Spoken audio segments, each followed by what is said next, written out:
Vous allez vraiment proche du lolo au travail na ba musicien et belé au ke ba yeba na kin. Oza proche na bango au travail na bango makasi oyebi ba réalité belé papa o esengeli ki oloba liboso na micro na biso.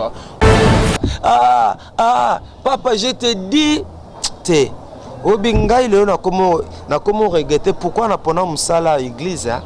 Na comme na posa na tika yango po mbilo musu na koka kondima te na mile église rozala ndeko na koka kondima te ke makambo il y a des gens que je prenais pour des modèles des saints de kingandi mais ce qu'on a mona bien parfois misa mokili wana za na bien parfois sœur wana mokila yembaka ne banzembo ya mokila za na bien tu vois et c'est décevant mamwe bengala comme na posa na tika langa musala oyo na sala nga musala musupo chaque jour muteme zozoka muteme osala pasi ozondi maté il y a des choses papa hein papa o bibiloko tozoloba ça fait mal.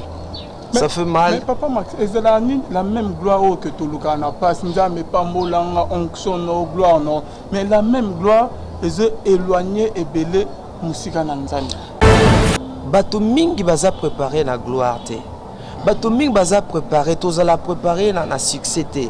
Tous la préparer na célébrité te. Tous la préparer na gloire te. Congolais. Akokaka gloire te ezala acteur politique ezala pasteur ezala moyembi ezala biso no animateur tozala monde kaka gloire muke nkolo apesa biso c'est à dire que moto abungi nzela et peu parmi biloko ya liboso et bomi musique chrétienne ezali nini. Mesdames les seigneurs, merci à vous tous qui êtes connectés en ce moment en train de nous suivre sur votre meilleur site, La Voix Céleste Nzela Lola, Eska Bonzambe, et Kitarana Loye, Mona Malouape na Misala, Bonzambe na Bonzambe, Lola, Ezofuta bien-aimé, Simana Antoya, Rolvagenzama Boye. Tokoye lisusu wapi elongo na mama na biso Philo Mokoya Motema Vivence de Homo depuis Londres na mama Gisèle Lukelo Motema papa Emmanuel na Boston pe na mama na biso Mami Mbunga Motema papa Blaise Mbunga na Suisse. Bonzambe na Bonzambe Lola ezofuta biso elongo pe na papa na biso le pasteur Feza Missi à la bouche autorisé de l'éternel Nangamoiséric, Papa Nzama Lola, Amona de Lola et Foutaro, bien-aimé dans les Seigneurs. Toujours la cadre émission, rien que la vérité. Bien-aimé, merci. Nabandonion, tout va bien la fois passée, tout va réaction à bino bien-aimé. Bah, oh, vraiment, bah, c'est pelé ma casse, une émission, tout cela qui n'a aîné Nabiso, les frères Max Mbenga, bien-aimé dans les Seigneurs. En tout cas, tout bien ici du sous parce que l'émission, il y a la fois passée, tout va qui, bah, réaction, bah, nous, bah, festagi, émission, ma casse, na boigna. Ok, papa Max, à l'obéla, il la fois passée, na ba vérité, à l'obéla qui, bah, nous, bah, c'est pas un ma casse, et on est de l'autre zone ici du sous. Mote papa Max. Mbote ndeko Alvin. Bonne santé. Kola zo sunga biso. Mbote pe na bandeko nyonso bazuli baku. Et Olanda biso na émission yo. Rien que la vérité. Nous espérons que tokozala lipambuli na ebeye na bandeko yo balandaka yo tango nyonso. Ok. Frère Max, le lot thème que la fois passée au solo qui le solo il y a corps de Christ qui est l'église de l'Éternel de papa Max. Le lot tomé au bêta. Le solo il y a bilan, il y a des musiciens chrétiens, makambo qui ont la musique chrétienne, to witu wapi to komi wapi parce que bino bozali ba oyo bobanda musalo liboso na biso boyi bomesa na ba musicien bo edape ba musicien belé pour avancement il y a ba œuvre na bango le lot to komi wapi na mbulo to kota sika d'ici là 2018 l'homme de Dieu. Na pesio merci na kanisi que quand il y a na ba émission neti ya yo boye eloko bandu ba que tu as aussi le règlement des quantités pour la télévision et vous allez si car règlement des quantités télévision et si car pour édifier à exhorter et à encourager et à fortifier et surtout ici car pour biso les instruments mon monene évangélisation mais à loko la bateau ton na kati ya mboka on kola pesi biso oyebi ezala yo ezalanga toi musala musuto sala raté musala musuto ezali l'évangélisation par les médias et comme tous en la fin de l'année dans la était bateau peut empêcher bisoter tout ça la lecture par rapport à un certain nombre de faits à niveau na église na mboka boni boni musala na nzambe lekaki pona kosunga ezala ngai ezala yo ezala ndeko bazona na biso autant mosusu ane mvula oti kosila là où les choses n'ont pas marché akoki mpe kobongisa pour que mosala na nzambe ekende malamu donc toyaka awa eza mpona tosungana toloba te mpona kocritiquer kokondane kotalisa bato ke non biso toza baextra biso toza meilleur biso tokoka. Maintenant, c'est notre travail. C'est la mission que nous avons reçue de la part du Seigneur. Comment on a kotala un peu na basuka mvula boye tozomeka ko analyser mpona kosunga etonga na nkolo ekende liboso. Ok, Papa Mars, tu wapi tokomi wapi na ba musicien to na musique chrétienne religieuse. Bon, en ce qui concerne la musique chrétienne, il faut d'abord reconnaître que l'artiste d'une manière générale, baza bato to sengeli komemia. Ko féliciter bango makasi na lisongi na nkolo ba memi musique auto bengi musique chrétienne ba memi en musika penza. Donc on se rappeler dans le temps musique chrétienne il y a qui musique à matanga musique à bibembe moto soki azala battu ayoki yango mais lelo na lisongi na nkolo musique wana lelo et palangani et sengozali te komona nzela musique wana bato belé bakabi bomo ina bango epa na nkolo bato belé batiki monde à ténèbres bato belé batiki royaume à ténèbres puisque ayokaki mama Laure ayokaki frère Patrice ayokaki Menkano ayokaki Moïse Matuta ayokaki Michel Bakenda pasteur Atoms ayokaki banzembo wana abinono natika nzela kenga na landela na nkolo muso zalaki abatu tanga oki abakuku fidèle au poste à maman Chabani et Sanini et Yiki Mpiko. Donc nous voudrions encourager nos artistes chrétiens d'une manière générale, tous ceux qui nous suivent, tous ceux qui auront nous suivre à travers le monde. Nous sommes reconnaissants, nous sommes neno bango basali, au bisoto pe sabangote, zamba pe sabango, mais qui reconnaissent aussi que l'élo musique wana babu et comme belé. Ba dérapage est comme belé, ba déviation est comme belé et tout en leur émission oyo tomeka kotali sango avec amour pour tes musiques oyo bi quand même moment même musique chrétienne et nyata ki musique autobek musique populaire et nyata ki yango penza ke komaki partout mais remarquez depuis un certain temps musique yango ezo que l'on dirait et que malé menacé et que malé massé l'album ko bima on dirait album bimité même ba leader aminene ya mboka ba kenda sango oyo que soka bimisi album impacté Kinshasa impacté Mukili on se pose qu'est-ce qui ne va pas pourquoi les musique wana ezo simba les sous-souté gloire à Dieu pour quelques artistes pour quelques artistes oyo et ça asoka bimisi par là que bimisi album na ye vous sentez que vraiment album mais d'une manière générale on remarque que 2017 depuis 2016-2017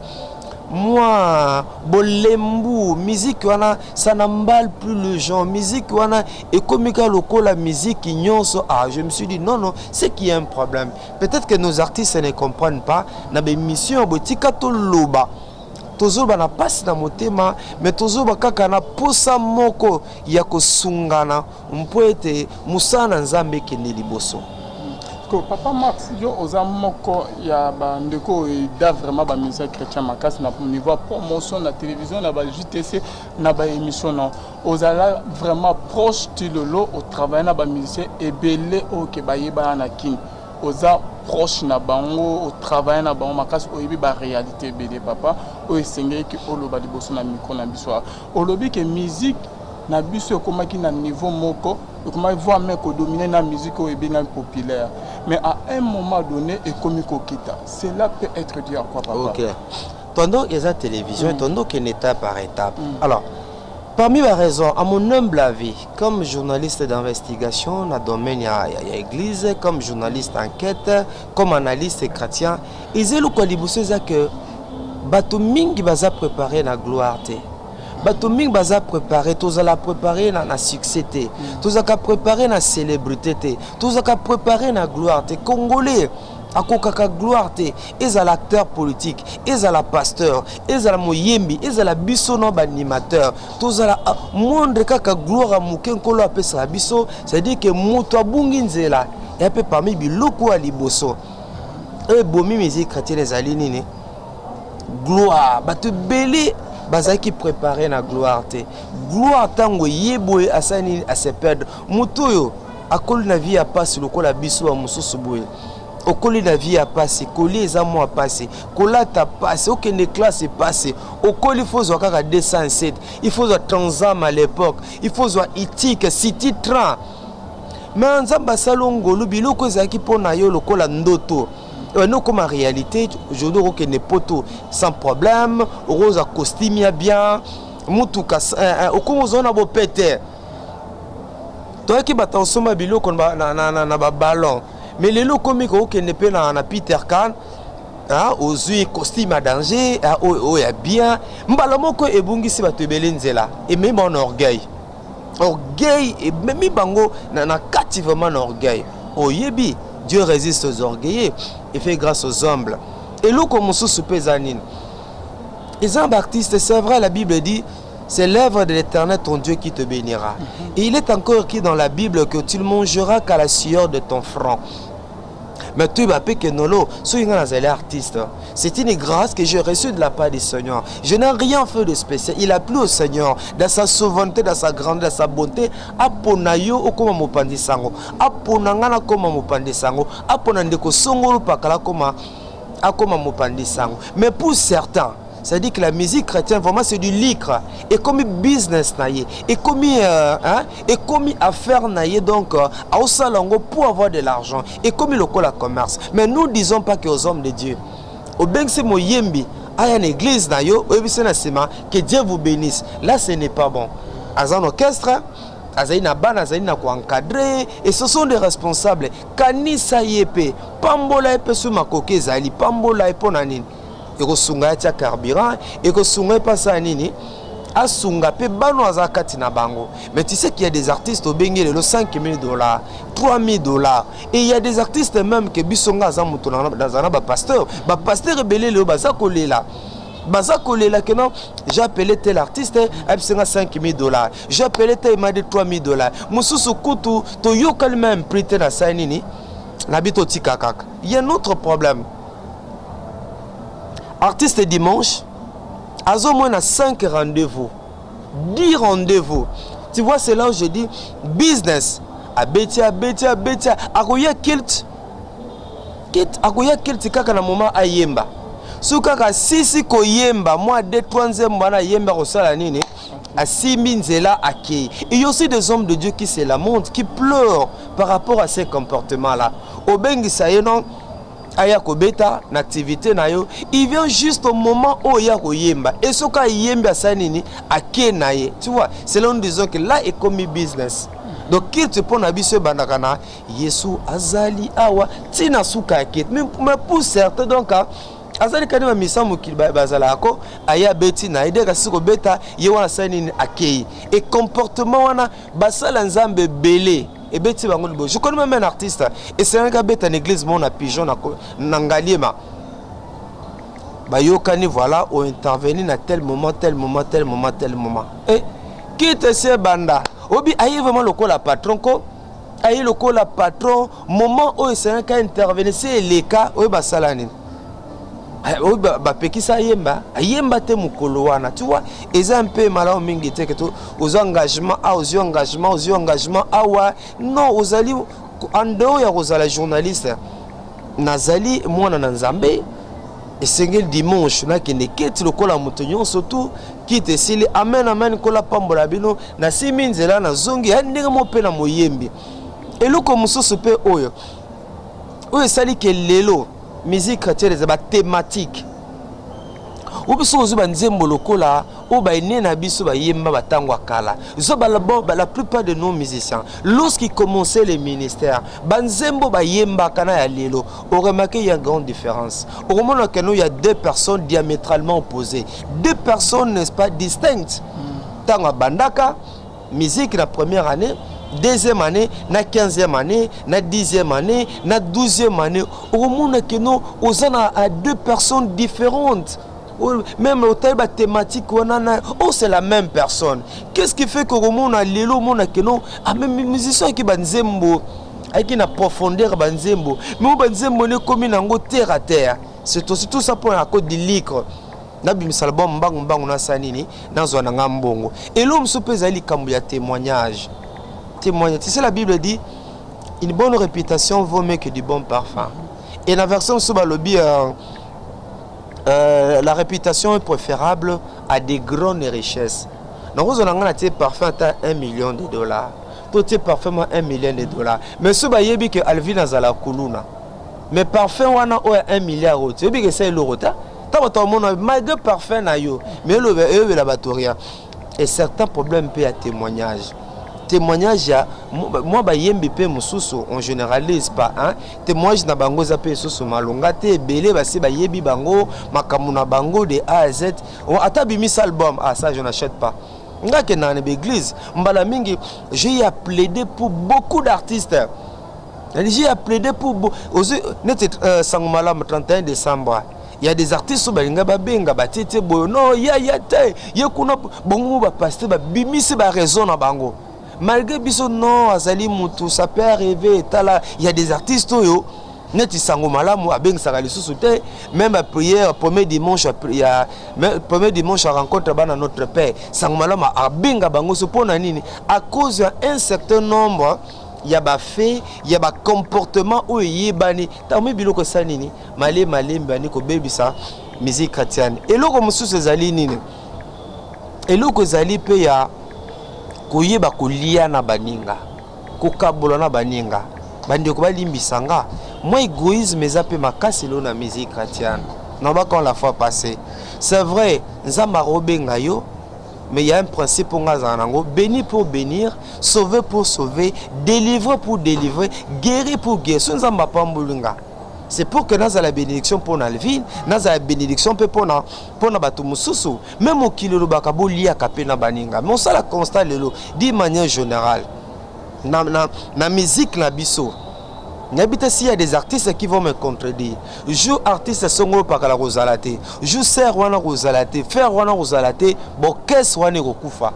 Suna kosi batubaya avec ça que Marc Tiator. Pourquoi Papa Marc Baroque?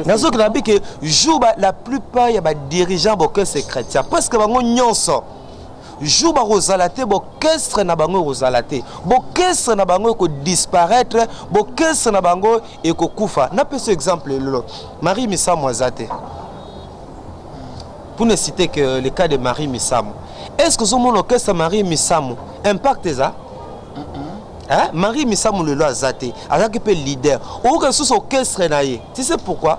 Eza poète tant que leader azana bo moy abi bor eza yanga groupe eza yanga soka bimisi par exemple album eza na 12 nzembo banzembo nyonso eza nani eza ya ye yazoto compositeur ya banzembo nyonso et okomona pe ke ye moko osaba ba lead nyonso.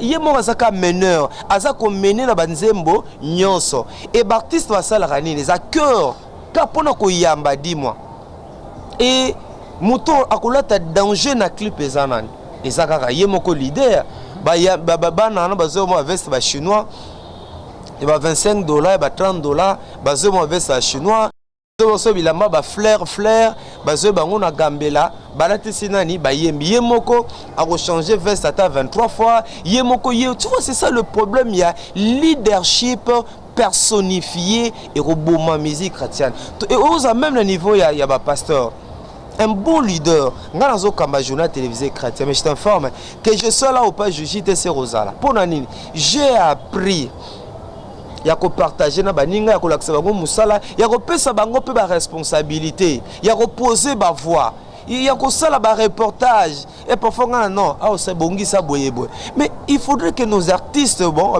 mbalo album tous à présent 15 dans 4 groupe Alvio za nzembo ngape na nzembo oui mama ngape ye mana nzembo ah nzembo eza to corriger yango tu vois ngapa za na bimisi na 5 nazo ata 10 ba musicien bazana ngo basani ba bimisi au moins rentre na musique mokile au moins raté pas ba wera ba jibe ba kofi un moment au moins penza que non a que non balo na tepe ba petit ba yemba album eza ba petit na pesi bango chance ba s'épanouir yango mona ke ba musicien attend ba longwe le ba fali bazo exceller na ndenge na bango ba faire bazo exceller na ndenge tu sais pourquoi na ba groupe bazalaki déjà ba pesa ki bango opportunité wana ya ko nzembo ya ko mener tout ça déjà ce que opportunité wana tanga longo no kesa kei déjà mais chez nous c'est dire que na égocentrisme et ça trop na katia musique chrétienne c'est plus un gars leader c'est plus un gars mokambi nous ne généralisons pas gloire à Dieu pour ceux qui ne sont pas concernés et bravo mais d'une manière générale aux humains ba collaborateurs wana ils pleurent. Il se lamente. Au moins, on a peut-être 25 ans dans le groupe. Dans le cas c'est chrétien. Si nous l'avons dit que pas parents naï. Mais comme on a mon responsable, azana 4000 touka, azana 3000 touka, azana balopangu. Tu vois, c'est ça le problème. Peut-être ça bande ko landanga awa. C'est inadmissible. Et c'est normal tes frères nangai. Collaborateur, quand on dit collaborateur, ça vient du latin. Laborare, travailler. Cum, plus ablatif. C'est qu'on fait la section littéralement comprendre. Quand je dis tu es mon collaborateur, c'est-à-dire que tu travailles avec moi. Collaborateur. Cum en latin, avec. Donc tu travailles avec moi. Si toi tu travailles avec moi, quand on a s'épanouir, nga s'épanouir, nga vie est bien, mais ba musicien wana, yango zomona ke mikolo zo esima, naza prophète de malheur to komona ba musicien belé. Ah ba okima ba leader na ba nga na bomi ba moto belé. C'est plus que to nga kolobate. Mais belé ba frère Max en tout cas biso wa ça ne va pas, biso ça ne va pas fungwa ma paix. Ah fungwa makate tozo nyokwama. Vraiment, oko papa, oko mona mutake production à quelque part parfois c'est $3000. Ah, tout ça quand même moi batoupe mutema. OK quelque part on te donne $3000. Aux a 10 musiciens, aux a 8 musiciens. Au kamati 15 opesi ba musiciens. Les restes d'argent ils a pour nayo. Donc c'est comme ça que moi personnellement depuis un certain temps na lingma musique chrétienne, ça m'intéresse plus tellement. Et puis pour nous comment passer na ben artiste chrétien. Bah excusez-moi, c'est pas que tu comment, c'est pas que tu as danger. Bon maintenant comment honnêteté, moi sincérité wana pe et ezalaka bien. Nous tous nous servons l'Éternel. Ceux qui yembaka alvi na zana micro pour évangéliser par les médias. Mona ba collaborateur yoza oza journaliste d'investigation. Un jour yamba ba collaborateur oh ba yembi ba yembaka mission chrétien. Solo na bango oka et belé bazana kolela me bana chwata okende wapi au moins mutu ba beti album sali succès atire ko zwata $10 te album sali succès atire ko zwata $10 te parfois soka zimo eloko eza penza ya mingi te gloire à Dieu ba artiste musuto yoka penza ba témoignage que ye penza soka album ebimi asimba ba musicien na ye bien akanisa ba musicien na bazali na bango pe mais di manière générale la plupart balelaka bazali na ko se retrouver te sanga mutazo beta guitare ne se retrouve pas ya ata beti guitare beta ne kana cas de formalité mais aux anangwa sumate.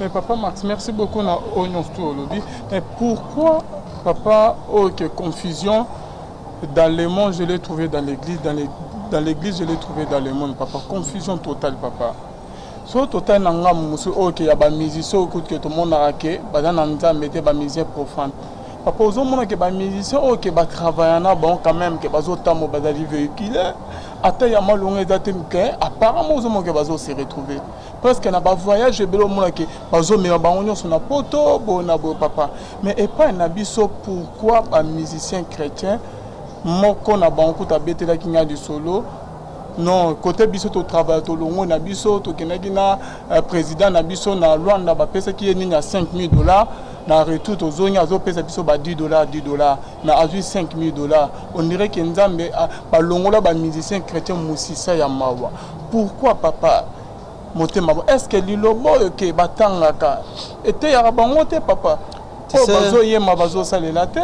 ça le problème, mais ça d'abord, ce qui est vrai que la musique chrétienne, tout ça pendant la mécène.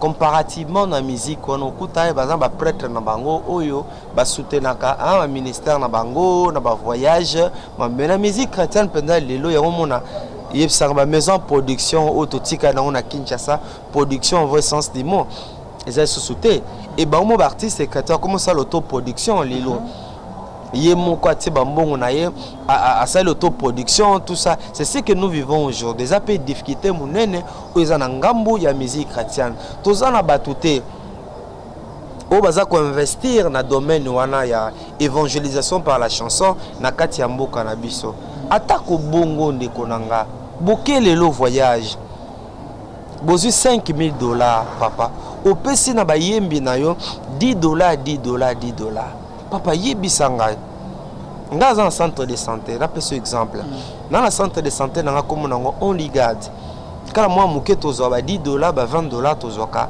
na millier nga na vandaka na livulu na remarquai que kuna pose en novalgie nous aspirer na ta kiné premier soin ndeko nanga c'est tout un problème na sani na mwa muke ba $10 ba $5 na sali centre de santé na quartier nga na Koli pour le monde qui bazo sala beaucoup na mais ezalaka te courant ezalaka te et donc eza pasi divertissement kuna ezaka na poko ezali sexe et au moins na bana na quartier nga na Koli zemeze le repamba tout ça mais na ke na tongi ndako ya parce que des chambres salon hein na somba mbeto na mwa muke na bongisi libango kuna na ebisayo ngala zaka promoteur mais il y a un gestionnaire administrateur gérant na kabola kambongo bango moko ata na roza na mpia kanzalango esalinga ndenge na benga bango ziboka belanga ta $10 na sala kango te et neti suba futa to kabola kambongo ngana bango ndenge mona sa bango eza nango dispense centre de santé mo communautaire eza lokola premier soin pour na ko aider population si vous manquez non mukola paiement ndenge za to kotia comme na moi oyo bolongola oyo na cadre ya hôpital oyo etikala papa eza administrateur eza médecin papa to kabola mbongo katikati ndenge moko bafuta nga lokola mutu nyonso ngana bango et puis ce qui entre za koni mais bokestre na biso lelo il n'y a même pas d'administration la plupart bokestre chrétien administration ezata yemoko leader asala nyonso ce album à côté qui studio album esili yemo akena ba chaîne na TV akeko tika ona ba chaîne yemo kaza muta relation publique finance et orchestre si même en beaucoup nan ce qui est président c'est pas moi si naïe dit manière générale c'est comme ça que c'est à gérer finance et orchestre c'est lui-même le président ce qui est à moi si naïe bon on va que na koza mbongo ba musicien ba yebetelo ils subissent le pauvre musicien ils subissent l'action ils ne connaissent rien il y a ndenge orchestre yebsa ya mo orchestre médiocrité zali wana mais batala comment ça se passe en Europe ba mboko ba ngomba voyager comment orchestre zali ba entreprise culturelle ils ont une organisation nango ils ont le lenge nango fonctionnement et puis yebisango orchestre chrétien ba na chargé de communication yebisanga quel est ce orchestre chrétien le na Kinshasa bazame na chargé de communication il travaille avec qui ba journaliste seigneur sololo ba boyi bango que bémission chrétien nga na félicitaka ndeko nanga pasteur Didier Maemba na félicitaka yo ba delix wana ba pasteur Trésor Amos o batikelo mwana ba émission bémission dite chrétienne surtout sur la musique maintenant tout na frère Max vieux ngala bona nganga ça c'est mission musique t'es pas mission na bakabaka mingi te vous comprenez c'est ça maintenant c'est ça mais baza pe ba pe na temps le lo sala émission le long artiste chrétien pose $100 ils ont moins problème ils kaka kolela na kolela et au moins le lance l'émission sur la musique donc tout ça bango que 2018 ba mec un peu ko bongsa musala musique wana toza nango besoin musique totika nango pona biso ba chrétien ezaka wana to ba pambola biso na nzela na bango ba te belé ba bongo même il y a des pasteurs qui sont devenus pasteurs puis ça aurait nzembo frère Patrice aurait nzembo maman là aurait nzembo ya pasteur Moïse Mbi aurait nzembo ya ndeko songolo pakala nzembo Moïse Matuta nzembo kingani ça nous reconnaissons ba pamboli ba te belé ba biki sami ba malade sili ka à cause de lo yembo to quand on est ko yemba ba te belé ba zo lobiko tout ça un respect na bango na considération mais bazwa auto zolo bete ko attaquer bango te tout ça contre bango te mais nous le disons pour que na 2018 wa sanini ba bongisa musala ba musicien na bango baza ko lela na ko lela no tu as parlé orchestre to benga orchestre populaire mais tel comment ba jeune wana bapesi bango opportunité na ba leader na bango il se retrouve mais o abisota la penda que non sero yemba ke pas mutu songolo pakala frère oyo a soliste ya orchestre songolo mais otale sans impact pantalon malonga te chemise à malonga te muta comme na 40 ans abando kesa ki sur na âge ni mais ti lelo avant na pas na bango. Mais il y a mon leader a changé le bazar na quartier songolo pakala lobi kuna komi boye lobi kuna comme c'est comme ça que moi nga depuis un certain temps comme je venais de le dire na comment on a désintéressement total na quartier musique chrétienne à moins que bandeko ba sosola ba changer alors en ce moment to collaborer na menga il est difficile ya ko benga artiste songolo pakala maman et papa boye en tout cas c'est pas que to commis ce n'est pas que tous ceux qui n'ont collaborent, franche collaboration exacte. Il faut que tu aies un partenaire na bango. C'est que tous en collaboration, mais franche collaboration na bango exacte. Il y a même un monde où tu as moyembi, mais il y a ce qu'on bim album, a ben ane kaka ba collègue na biso anga mususu. Ça na ma bête. Mais c'est d'abord notre domaine. Lorsque on a bim album nanga d'abord na ko benga bango mais on se peut na benga Alvin na ozanga te Brown na ozanga te Pasteur Didier memba ozanga te Trésor Amos ozanga te Brown na ozanga te Bangel Pak ba ozanga pour ça domaine na bango le lenga na ko traiter yango bokeseni quoi qu'il en soit et kozala toujours parce que moi je suis dans la spécialisation. Mais papa Marelo pena ngana ba ça souffre Max orgueil sans ça orgueil commis ba musicien be chrétien ba mo se comportant ni ba musicien mokili papa na neni que musicien chrétien ya kaza ki okutana e bo sentir que ki mo bo nzambe wana mais musicien chrétien ya miko ba commis ba orgueil ba commis belé frère wana le temps ba ki ko réclamer mo na ba musicien chrétien wana zo e bon président na bango nzamba benga na na lo nzambe so bo kembe nyoso pe bo ken pour votre information.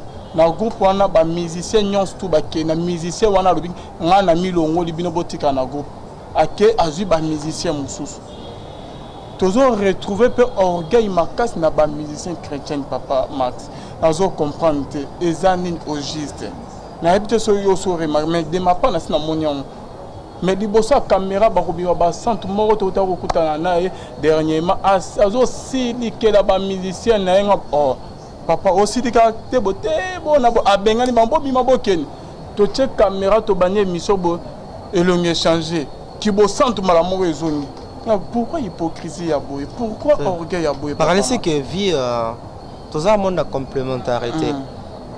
Toi et moi nous sommes assis sur ce plateau circonstanciel mais Jonathan zozo image et ngo batte que yo oleki Jonathan mais ce que Jonathan a filmé émission est seulement ndeni comme bato bazana Londres bolandanga bato ba États-Unis bolandanga si Jonathan abinga na filmé il y a un monde de complémentarité même na niveau ba grâce aux alliés responsables au secrétaire solo la bien ba guitariste nao solo la bien na mutazo beta batterie solo la bien orgueil muto yebiska nzamba lokotia arosala lolendo te même bango pe ba jeune wana bake bape misusu kati na bango pe basali orchestre mais makambo ba condamna ke pe batata na bango pe bakomi na yango bango pe ngana yebi moko azale pe muto songolo pakala aza mutu mabe akabaka te aza mutu mabe mais yele le passa ya orchestre mais aza no lendo osarana te aza kana album aliboso mais le lendo osarana te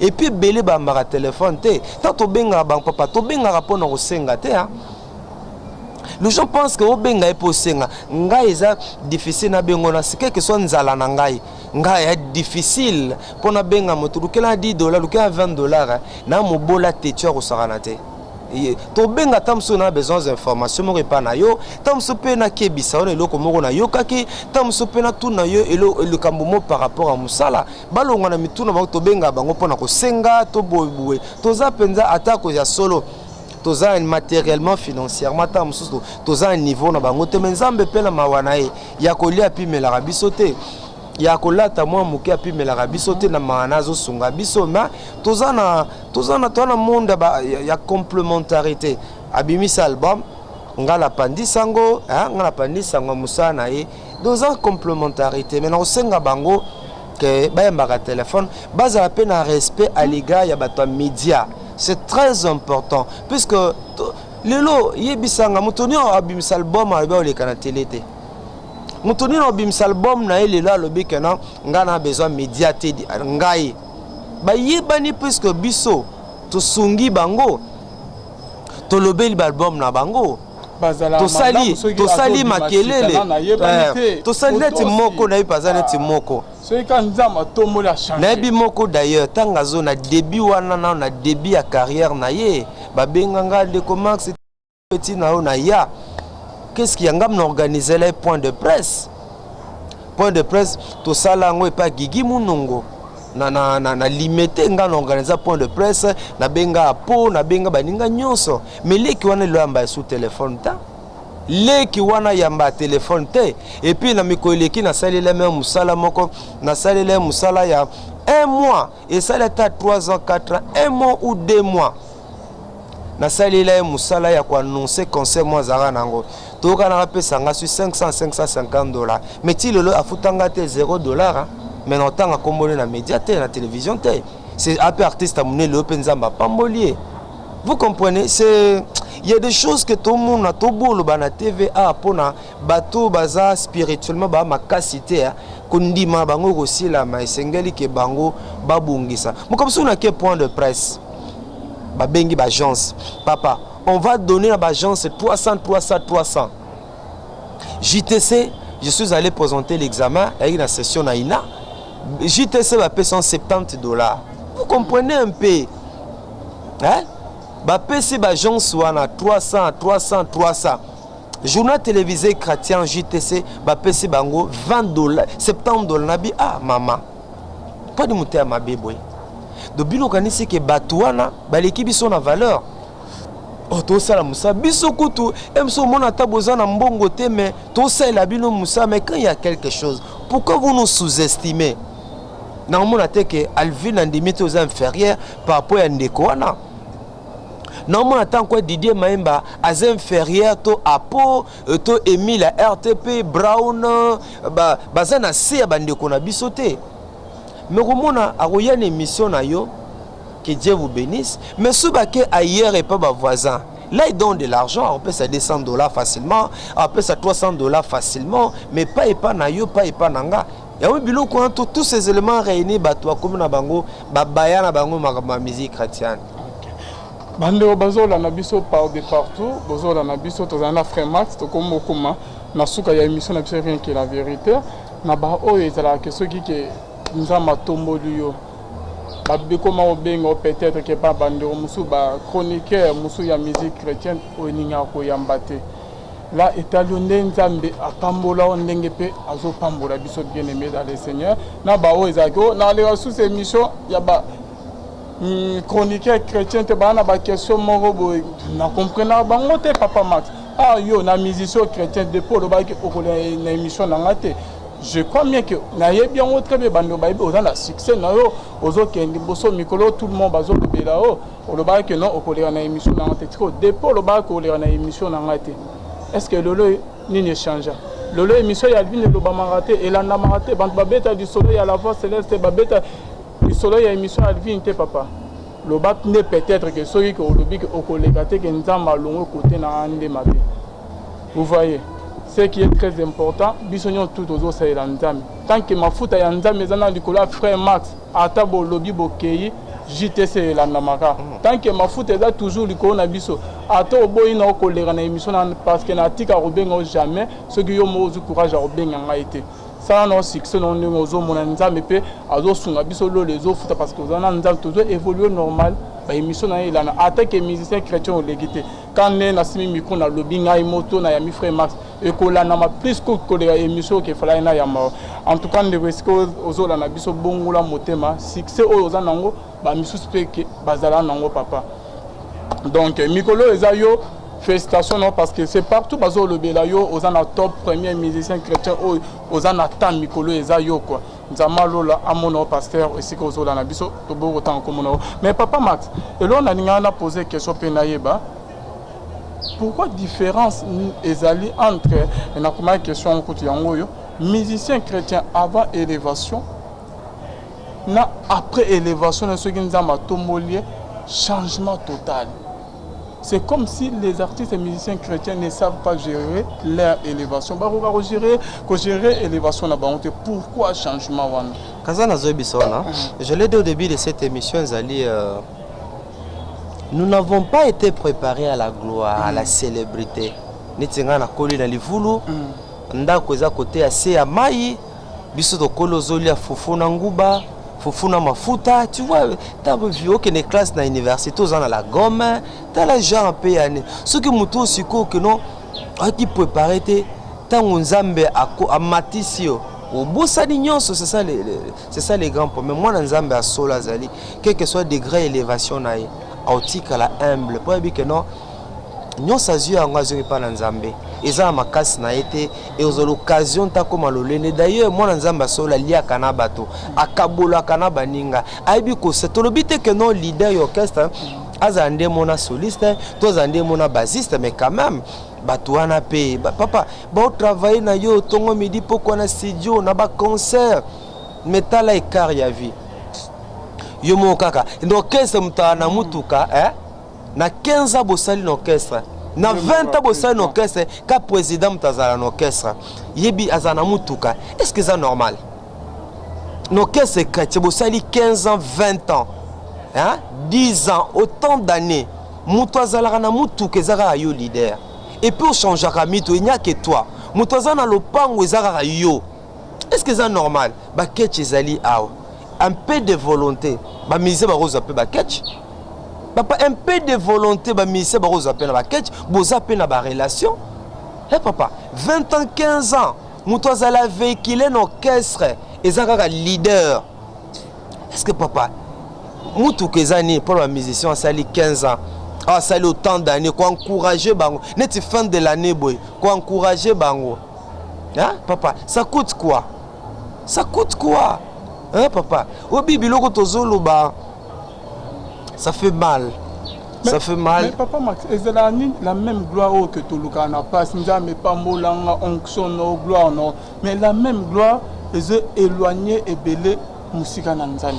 Tes problèmes est bande qu'on a biso ça c'est ça ba comportement na Kinshasa plus yé égoïsme égocentrisme plus yé Yazwaka mais ceux là cité les cas alors bien que ces là yo moko bien na mwasi na yo na bana na yo butika ko nyokola ba venir ya bana ba vie ya bana bato butika ko nyokola bango ko tungisa milimu na bango bato bokesna bango nyoso je te dis que bana wana bazoli la basala ka sembla na longo l'orchestre mon côté pour ba benga rangai bazo biso penda le président a changé mon corps il a changé le sous papa je te dis te obingai le na comment regretter pourquoi na pona musala église na comme na posa na tika yango po mbilo msu na ko ko ndimate na mile église rosala ndeko na ko ndimate ke makambo il y a des gens que je prenais pour des modèles des saints de Kingandi mais ce qu'on a mona bi parfois misa mokilwa na zana bien parfois c'est wana mokila yembaka ne banzembo ya mokila zana bien tu vois et c'est décevant mamu bengana comme na posa na tika na musala oyo na sa na musala musupo chaque jour mouté mes ozoka mouté mes la passi aux zones di maté il y a des choses papa kokaba na mile na biso église a passe kokaba na mile ya église papa ils a passe et système ya ko bloquer baninga papa côté musu ba musicien ba pesa ba banzem musicien moko ndero bienvenu bien on appelle sembo te sirazali ayama qui est awutaki ka ke pas ba président alobi kutu ke banzem musus OK président na yema ezaki banzemo na oui ezali mais pourquoi bazo que va libérer ba musicien okomona ozo ba grâce na bango ko omona que non o mutabimi ce album par exemple Voix céleste titre album Voix céleste et à une zembo même trois zembo ezaba musicien bana na orchestre mais écrasé bango yemoko comme auteur compositeur banzembo nyo est-ce que ça normal pas yebisa dona kati mettre mon en église pasteur até lelo le bukuna pasteur musus pas côté mais l'orchestre depuis le orchestre banda ka banzo ka yom to yemba et ça c'est la peur sunati qui peut yemba ba découvrir yé c'est ça le problème Suna komo bimisa bako découvrir bango. Gloire à Dieu na Alain Moloto. Alain Moloto a été exceptionnel. Alain Moloto a été incomparable. Alain Moloto a été une bénédiction pour nous, bien que nenga kolobela mutu soko akufite. Nous avons perdu un élément. Ce qui Alain Moloto abimisaka pasteur à Tom Cité, le tonto ba pasteur à Tom Cité. Et okomona Alain Moloto zongi na ye na sima ba pasteur à Tom baza koyemba bato mususu wana bango nyonso wana baza koyemba mais azongi na ye na sima Alain Moloto. Papa, quelle humilité, quel effacement. Nous avons besoin des Alain Moloto en ces temps na kati ya musique kata muto ba non album baso baka non po ya bene koyemba te azaki na voix bien te. Ça c'est un faux problème. Nzamba robenga biso tout na ba charisme mon côté na ba talent ndenge mon côté. Il pouvait dire tout le monde a peu bokesse mso que non leader a na voix danger te mais atinga mika yembaka. Alain Moloto avec ko bimisa bana na ye azongi na ye na sima abemisi bango même okile yebaka ka Alain Moloto malgré ça a un impact. Yango mono Alain Moloto a kufi mais Gaël est kufité.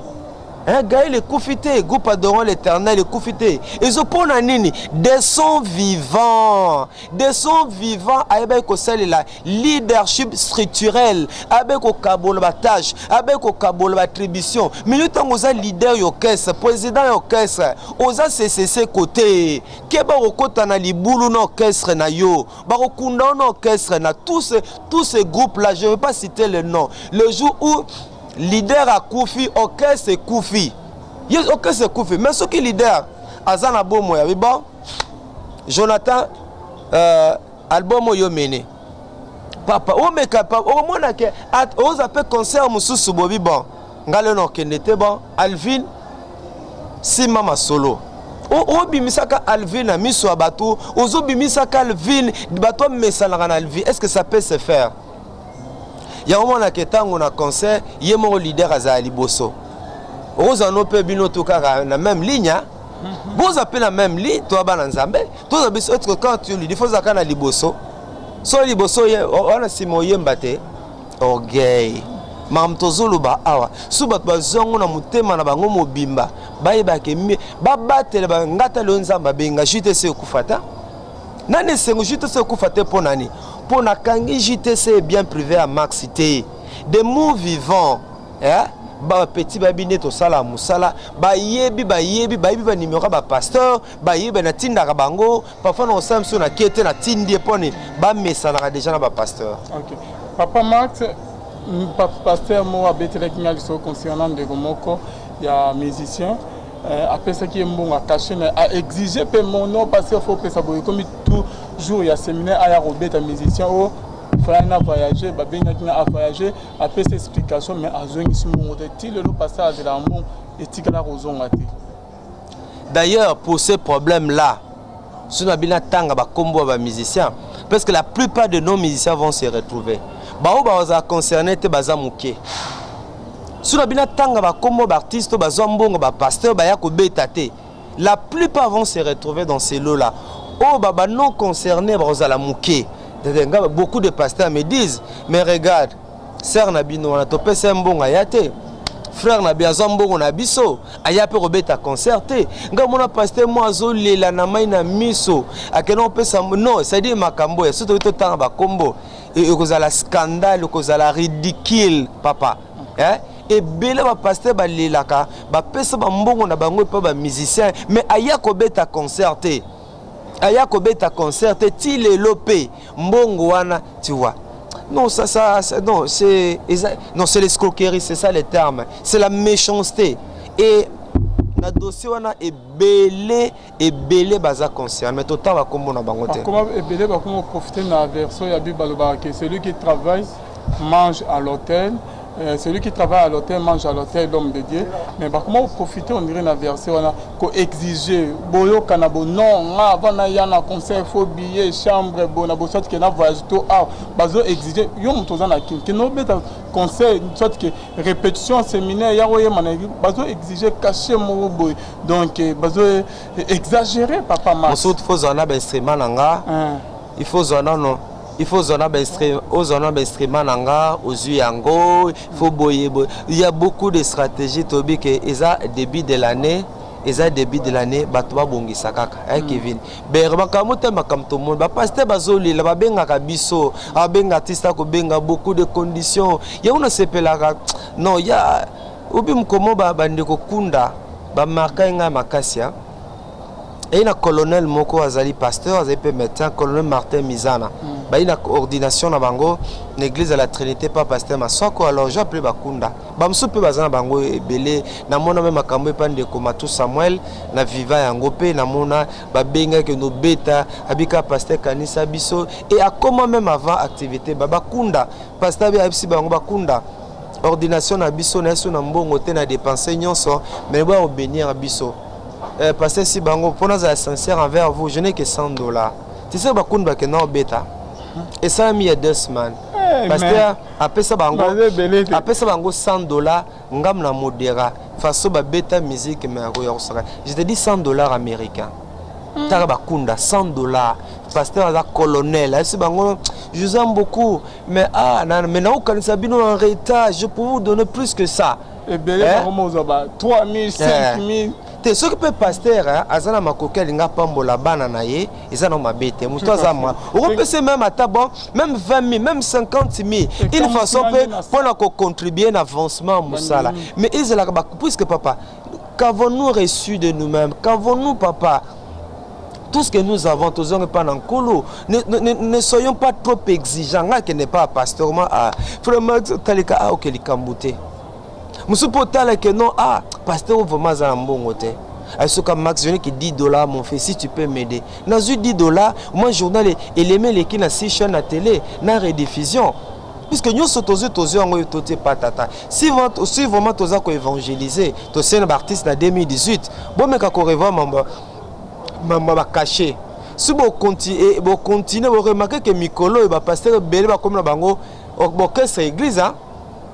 Bon que cette église n'est comme un succès mingi mikolo puis on remarque na tango suka awa baptiste ba beti belé zanane Michel Bakenda na 2017 maman Dembe ba comme qui baptiste ba qui très sollicité en tout cas na 2017 événement mingi ka Michel Bakenda maman Godé Bondembe donc sengeli pour le reste interpeller bango. Papa Marto comme na suka lilobani ya suka ko loba olobaki abi eza na musique chrétien ba abi yo o découvrir o okuti o komo mona na kati ya musique chrétien. Ya ntoto ko bela total c'est bato que quelques déviations, quelques dérapages au tomé na kati ya musique to loba on a passe na motema poza musanza mapesa biso tolingi ebonga na parce que moi ndambo tolobi awa si tolobi mabe bande ko balimbisa biso mais pour ces aka moko que musala ngo si musique ene zo mata nzamba ozalo kumu et biso pe to pambola nzambe pona makabo o nzamba takati na bango mais asuke loko senga pasi bobi te to kufela moko na biso Diak Bosco sab saboule Diak Bosco bandaki na RTP assez na Op TV d'ailleurs j'étais directeur de programme ngam na zoaka na Op TV na pesa ki émission et puis azalaki à un moment directeur ya programme na RTVS 1 Diak Bosco sab saboule na bomona mobimba sa musa musute kaka évangélisation par les médias asa musalo ngana to sali ya ko yamba ba pasteur ko yamba ba musicien chrétien mais loko swingai et loko senga mutema passe ça que na moni ingratitude de la part de partenaire na biso na moni que tam sous aux alençons escalier mutazaka matia bossa une escalier papa ndekwana na malade c'est ça la prise en charge était assurée par sa famille. Diak Bosco a koufi papa prise en cercueil au catafalque au eloko songolo pakala famille nae RTP na monaki esika sala équipe ba ekina ba instrument lumière zambe ya pambola bango bravo na maman Anne Mbula on a moni pe atikaki mwana été bravo na pasteur Amos Bilolo oyo atika ki pete bateau les quelques 2-3 pasteurs au bassin qui na be mission mais pour le reste papa obi ke na bi me musa to salo lelo to zan insécurité le soko beli ndekona ki journaliste chrétien a koufi na mbongo famille na ye et famille na ye pe mutu esali ne kundi ye en tout et pour tout ndenge diaka Bosco akufi wana nalobi yango na pasi na motema namoni ke nzambe kaka batela biso nzambe abatela biso po lelo soki maladie ezwi yo lelo soki liwa ezwi yo bajournaliste chrétien bazolanda ngai en tout cas liwa diaka Bosco ete ya biso liwa ya diaka Bosco ete ya biso. Il a fait des émissions avec des musiciens chrétiens, il a fait des émissions avec des pasteurs. Il y a ndenge Diak Bosco. Mais Diak Bosco a koufi. Famine, Kobel à l'hôpital, famine naye. Kokundama naye, famine naye. Bravo na maman Anboula, bravo na pasteur Amos, qui d'autre na Bossani. Merci également à RTP pour l'instrument, pour la lumière, Nyosotouana. Vous voyez un peu l'ingratitude, il y a Moussa Tozo Salo. Yana bike à la fin de l'année Nzambe akanisa biso Nzambe ye moko prendre biso en charge et na souki si pour nous faire un remerciement l'année 2017 année Sili merci pour Noël Alvin tu as été aussi une bénédiction pour moi à chaque fois en tout cas na mona ki bolingo na yo revanda yaya bino banda musala 20 na tino ba unité à $20 yaya bino banda musala 20 na tino ba unité tant yo zwa. Merci à tous les hommes de Dieu na Kinshasa na Brazza à travers le monde. Baba lingaka journal télévisé chrétien. Baba benga ki biso na ba reportage. Nzambe apambola bino sala bino malamu. Mais special thanks ne baka remerciement spécial na 4 bateaux oyo. C'est-à-dire que je dis merci aux hommes de Dieu ba benga ki biso na ba reportage. Merci. Mais on a 4 bateaux oyo. N'engina sa bango remerciement moko, hein? Eux allez prendre un remerciement spécial. Il y a Liboso. Merci na Matou Samuel. Matou Samuel en 2017. Sans caméra. Il y a deux gens qui benga biso na nzela caméra, a $50 à Pesio, $100 à Pesio, $20 à Pesio. Mais bateau dans autant ba combo. Ezali caméra té, hein? Au filmé était bossali émission pété yemo ko vandi na mutu na bino ces garçons je dois les bénir ya na zotanga nani Matou Samuel obi Matou Samuel akamisangai Matou Samuel asombelanga costume à danger l'année 2017 costume à danger Matou Samuel asombelanga Matou Samuel aïe auti braza aïlanga chemise à danger pantalon à danger Matou Samuel a organisé point de presse 7 ans JTC Matou Samuel tinela mbongo pour na melisa ba inviter langa ba sucré Nzamba na artiste chrétien en 2017 je crois que je n'oublierai jamais Matou Samuel c'est quelqu'un qui m'a béni sans caméra en dehors de ma caméra parmi les hommes de Dieu merci à vous tous mais ces 3 noms que je vais citer Alvin, bateau Alexinga Bolingo sans caméra. Moutoumsi au kabelo pour la caméra, pour l'interview. Mais où est caméra té? Pasteur Israël Sembe, il y a Arche Alliance Samassina, n'a pas si merci. Des gens qui m'ont béni sans caméra, sans micro. Avant d'y mon kabi Max Ozapiyaka, à kabelanga ma chemise, à kabelanga micro, $100, 200. Donc de temps en temps sans caméra. Nzamba Kanisaï. Moutomi Bayan paie sa merci. Et ça, maman Anne Mboula. Fin de l'année, sans caméra, sans micro, na benga epete, na senga epete, yé moko benga. Max Ozawapi. Maman nanandako. Ah, tinda chauffeur na yo.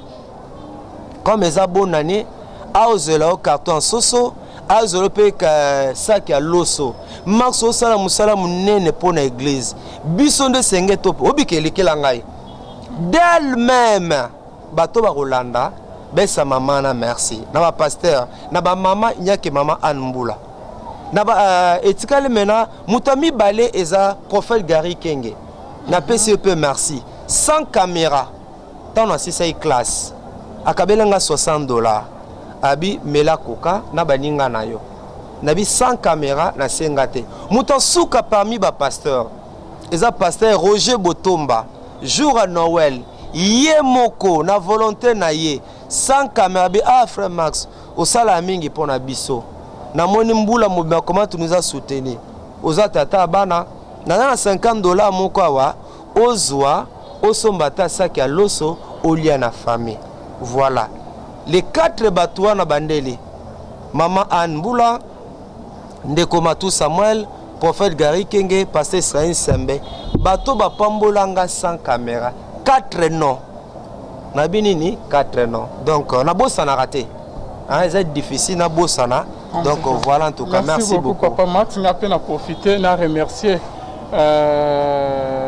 Moutouaza a toujours bolam, parmi les musiciens. Donc là je vois la servante de l'Éternel, Maman Lombongo, na papa Christian Lema. En tout cas, merci. Nous surtout considération vous en envers na bolam nous surtout vous en envers. Et que maman lo papa Max a marqué un peu ma caisse. Au moins on a faible commencement avec papa Max. Moi nous autres qui n'a pas misé pour bazo bois qui sérieux. Parce que OK ti et pas mère wana aux rendez-vous na émission avec que lobby na tongo ya. Parce que na ndenge za ko wuto ba musala sika. Okoza ke bozi père à niveau comme bien musicien à banis ka zo yambate. Na bela papa Max. Na moni ya ye moko abengi ngamo oh numéro maman là. Na zu na yambi. Non maman na zo ka bien te na zo bela. Ah ozo bela tina tam de moko ya kozwela yo quelque chose. Maman tindela mbongo à traitement. Nous avons là à mon couple oyo et n'a pas Christian en considération dans tout moment dans l'activité toujours intéressant papa Max bilan est négatif ou positif dans la musique chrétienne. Non comme les hommes musala nzambe négatif et raté bilan est très positif pourquoi puisque ata mutu moko bongola mutema ata mutu moko kabai bomone pas encore c'est l'essentiel. Bravo à nos artistes.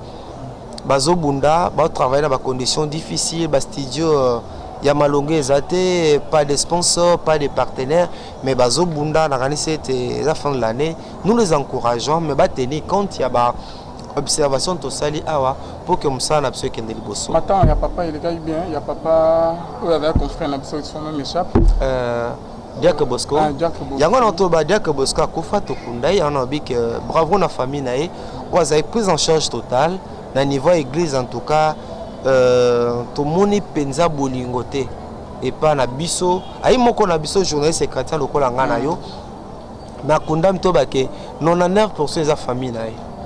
Merci beaucoup et ça vraiment pas si makasi papa boli monoye pe manakima papa Jack OK asala vraiment mingi et belé koleka na ba musicien chrétien pe na ba pasteur bien-aimé dans le Seigneur to libérer papa Max. Merci beaucoup. Bazo landa biso papa Max yewana moment osunga yango azana centre de santé yo zana posa ko tina ta moi mbetu moto nga bakisi na centre de santé ya papa Max et que ça vraiment bien makasi numéro de contact na yangwana nzamba lola akomona papa Jean Bosco Jack lelo akufi lisuni atamote eza vraiment pas na bandero nyonso to babengaka oh frère Alvin bona boye oh to sala musala oh neni mikolo yo bani ozo ya régulièrement ba musicien chrétien te bien aimé dans les Seigneurs parce que to na ba sujet musu ya kosala mama musu ya kosala ba musicien nyonso to baza bien to so na bango to sala na ba musala bien mais elo papa masabutu loba ko salisa tala papa na biso dia ka ndinga wutu ko kufa o ya dalaki